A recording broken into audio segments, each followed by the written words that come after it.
Assalamualaikum warahmatullahi wabarakatuh.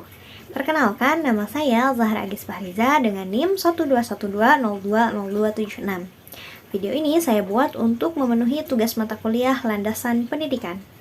Pada kesempatan kali ini, saya akan membahas mengenai konsep fondasi antropologi dan fisika. Materi ini terdiri dari 3 subtema. Yang pertama, pengertian dan fungsi fondasi. Menurut Pamungkas Anugrah dan Haryanti Erni dalam salah satu karya tulisnya yang berjudul Desain Pondasi Tahan Gempa, pengertian dari pondasi ialah struktur bagian paling bawah dari suatu konstruksi, baik yang berupa gedung, jembatan, menara, dan lain sebagainya, yang berfungsi untuk menyalurkan beban vertikal yang ada di atasnya, maupun beban horizontal ke tanah. Adapun fungsi pokok dari pondasi ialah melanjutkan beban yang bekerja pada bangunan tersebut ke lapisan tanah yang berada di bawah pondasi. Materi kedua ialah fondasi antropologi.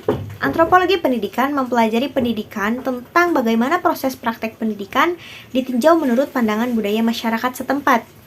Dimasukkannya landasan antropologi dalam pendidikan agar memperhatikan latar belakang kebudayaan yang berbeda dari setiap peserta didik, sehingga dapat terwujudnya kegiatan belajar yang baik. Kurikulum bermuatan lokal merupakan suatu langkah yang bijak dalam memposisikan faktor budaya dalam perkembangan intelektual para peserta didik. Pentingnya latar sosial antropologi ini diwujudkan dalam landasan pendidikan di Indonesia.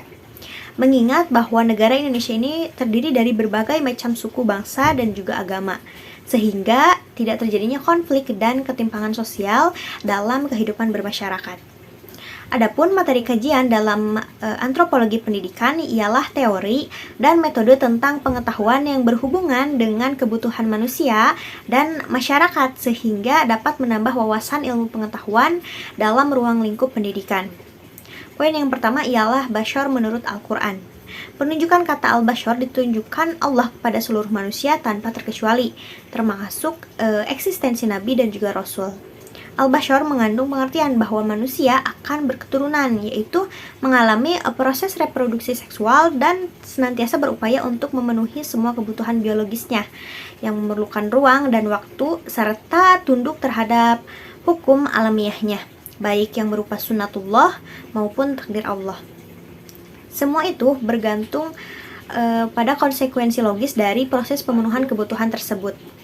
Karenanya, Allah Subhanahu wa Ta'ala memberikan kebebasan dan kekuatan kepada manusia sesuai dengan batas dan potensi yang dimilikinya untuk mengelola dan memanfaatkan alam sebagai salah satu tugas kekhalifahannya di muka bumi ini. Poin yang kedua ialah insan menurut Al-Quran. Kata insan digunakan Al-Quran untuk menunjukkan kepada manusia dengan seluruh totalitas jiwa dan raga. Manusia berbeda antara satu sama lainnya, entah itu perbedaan fisik, mental, maupun kecerdasannya. Harmonisasi dengan berbagai potensi yang dimilikinya akan mengantarkan manusia sebagai makhluk Allah yang unik, istimewa, sempurna, dan juga dinamis, sehingga mampu menyandang predikat sebagai khalifah Allah di muka bumi. Poin ketiga ialah An-Nas menurut Al-Quran. Kata An-Nas menunjukkan pada eksistensi manusia sebagai makhluk hidup dan juga makhluk sosial secara keseluruhan tanpa melihat status keimanannya. Kata An-Nas dipakai Al-Quran untuk menyatakan adanya sekelompok orang maupun masyarakat yang memiliki berbagai kegiatan untuk mengembangkan kehidupannya. Yang ketiga ialah fondasi fisika. Fisika merupakan fondasi penting dalam pengembangan sains dan teknologi. Tanpa adanya fondasi fisika yang kuat, keruntuhan akan perkembangan sains dan teknologi merupakan keniscayaan. Pada hakikatnya, fisika terdiri dari 3 komponen utama, yaitu psychis as a product, aspect or a body of knowledge, psychis as an attitude aspect or a way of thinking, and psychis as a process aspect or a way of investigating.